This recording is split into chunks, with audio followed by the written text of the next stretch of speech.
Rudy Gobert assessed a $75,000 fine for a hand sign entailing a money gesture in Game 4. In other news, Frank Vogel is out of the Valley, and Mike Budenholzer is now head coach of the Phoenix Suns going forward. Also tonight, we have the Minnesota Timberwolves facing off against the defending Denver Nuggets in Ball Arena for Game 5 after a wild Game 4. All that and much more coming up next.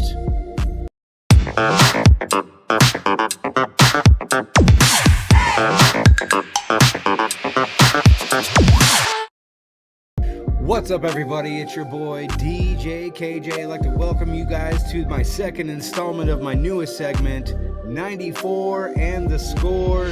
Here we are, NBA, 94 feet and the score, and much more. I'd like to welcome you guys to this episode today. Thank you for joining me as we get ready to head off into a couple of really intense games tonight. We'll get into that in a minute here. Let's go ahead and start off with the Boston Celtics and the Cleveland Cavaliers last night in Game 4. Let me tell you what, Cleveland, no Donovan Mitchell, man. This thing was kind of doomed to begin with. You had Darius Garland try to fill the shoes really well with 30 points, 3 rebounds, and 7 assists. He had a strong performance. You had Karis LeVert and Evan Mobley both with 19 points to add. Max Strus with 15, 7 rebounds, and 7 assists. Just kind of got ran around a little bit by the Boston Celtics. You had Jason Tatum lead all scorers with 33 points, 11 rebounds, and 5 assists. Jaylen Brown, 27 points, 8 rebounds, and 1 assist. And you got Drew Holiday chipping in 16, Peyton Pritchard with 11, and a three-point barrage was kind of there, but not like it was in Game 2.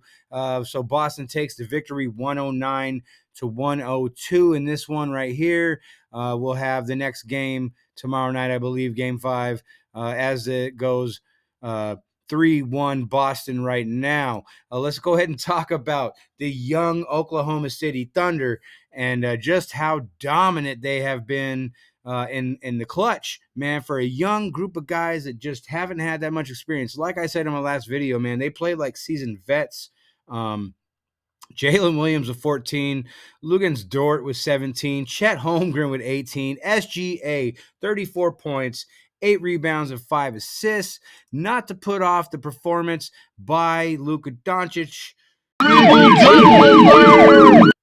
with 18 points, 12 rebounds, and 10 assists, and the triple-double. Kyrie was held really quiet, 9 points, 1 rebound, 9 assists. PJ Washington with 21, but it just wasn't enough as the young Oklahoma City Thunder take the victory 196. Not in this one, all up at 2, and from here on out, it'll be a best-of-3 series. 2 of them in Dallas. We'll see how that one goes. Let's go ahead and preview the first game on the slate for tonight. The Indiana Pacers at the New York Knicks. Let me tell you what, this series I knew was going to be extremely exciting. We have both of these teams here in this series, really young and up and coming, trying to prove themselves and make a run at an Eastern Conference Finals appearance. This series is all knotted up at 2 games apiece. They split 1-1. On the home courts, respectively. This is just going to be one heck of a game. That'll be on 8 o'clock Eastern. Can't wait to see this one. Also, tonight, let's get into the Timberwolves at the Denver Nuggets in Ball Arena, starting at 10:30 on the East Coast. Man, what a drama-filled series here. You got Anthony Edwards looking like a young Michael Jordan. You got Nikola Jokic, who just doesn't really seem to care until it's time to go, okay, you know what? Let's go ahead and get this thing going here. So Minnesota wins 2 in Denver. Denver wins 2 in Minnesota. We're heading back to Ball Arena tonight for Game 5, knotted up, which will be now again another best-of-3 series as we're moving forward.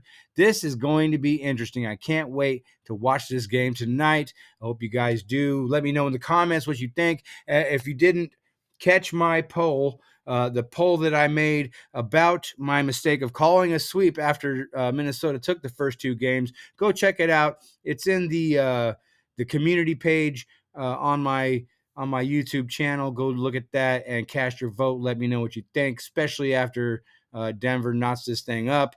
let's go. In other news, we're going to talk about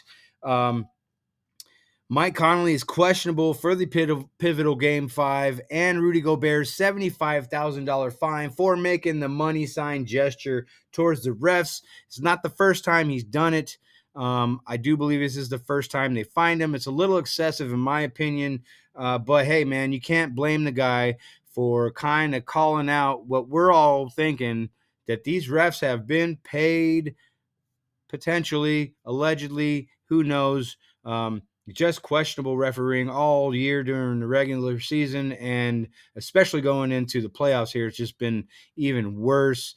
We're going to go ahead and slide into trade rumors. Everything has been really quiet on the Kevin Durant front ever since Chad Ochocinco said that he talked to KD and he said he wouldn't mind playing in Miami if it made sense. Now, I don't know how factual that might be. We haven't heard anything from Kevin Durant's camp, and we haven't heard anything from the front office of the Phoenix Suns. So we're going to shift trade rumors now, starting to kind of circle around Trae Young. What I'm understanding is San Antonio is trying to look for somebody to pair up with Wemby and push them over into the next level, hopefully to be in the playoffs next year. Brandon Ingram is looking like he's going to be moved by New Orleans.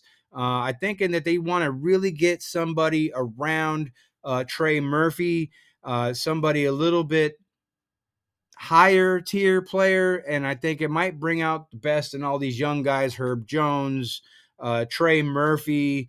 You got just a really blossoming young core of guys in New Orleans who could really do something with the right moves made. Also, Bronny on the move. Here it is. Bronny James has been medically cleared to play in the NBA. He is fully expected to show up to the draft combine and be in the draft this year. Will LeBron hang it up if Bronny is actually drafted by LA, and how could they pull the strings to make that actually happen? That's yet to see. We'll just have to keep going into that one and waiting as time will unfold. Okay, so that's it, man. I'm going to go ahead and wrap this one up. Thank you for joining me on 94 and the Score. If you haven't already, please subscribe to my channel, and please do me a favor, drop a like on this video, drop me some comments, let me know what you think about some of the things that I've touched on today, and if you would, as always, share this on all of your socials. Let's get out there, let's get up to 500 subs so we can go live and I can bring you some top-notch content live. That would be really awesome. I think I could do it for y'all, and I would love to just do it. It'd feel good for me, so hey, win-win, right? This your boy DJ KJ saying thanks for joining me on this one. I'll catch you on the next one. As always, stay safe, stay blessed. Peace.